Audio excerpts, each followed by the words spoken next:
Mexico. Yeah, there were a lot of stuff there. The actual underground base is not underneath Arcoleta Mesa. It's actually 20 miles to the northwest. That's just an entrance point in and out. This is Area 51. This is in Dulce. Mexico. Dulce. Okay. It's not exactly right there. As far as Area 51, yes, there's a lot of stuff that was going on there, but a lot of that has been moved, and it's now in New Mexico, in the Sandia, underneath the Sandia Laboratory. Diego Garcia Island. Diego Garcia Island, there's a base there. Pine Gap. Diego Garcia Island, there's anti-gravity anomalies there, and this is how they were able to blow a lot of equipment into space without using rockets, and then they would have the UFO-type craft, which we built from technology we were given. They would hook a tow chain to it, and like a tow barge, just tow it to the moon. Okay, and you mentioned... And it runs, and the equipment that's there is run on free energy, stuff that was built that was created in the 1920s, that we've been absolutely not privy to. We haven't had to pump 1 gallon of oil out of the ground since the late 1920s.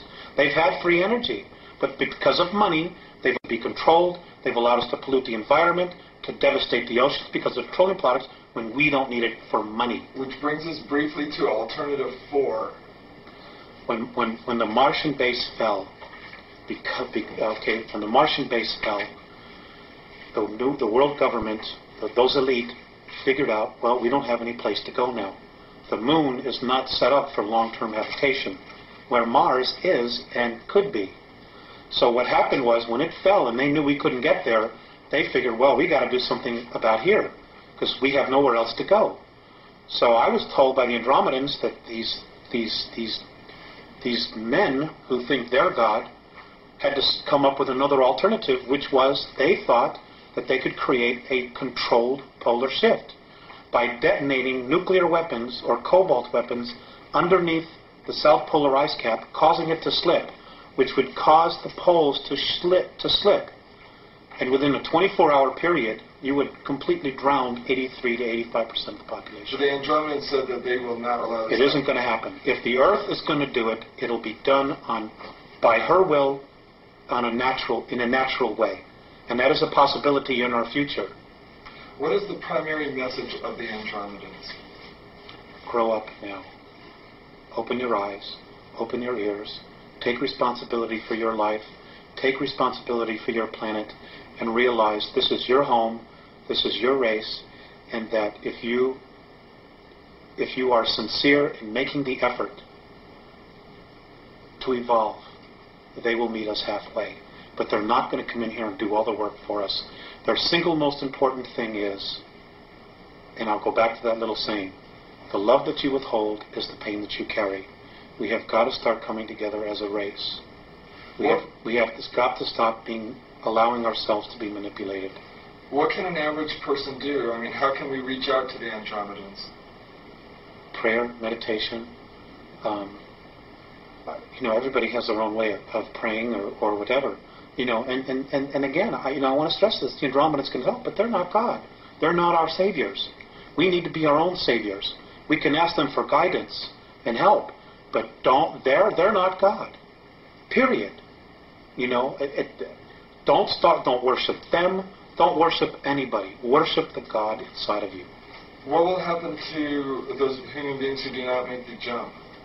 They'll go somewhere else. And what will happen to those beings who do make the jump after the jump? They'll move into 4th and 5th density.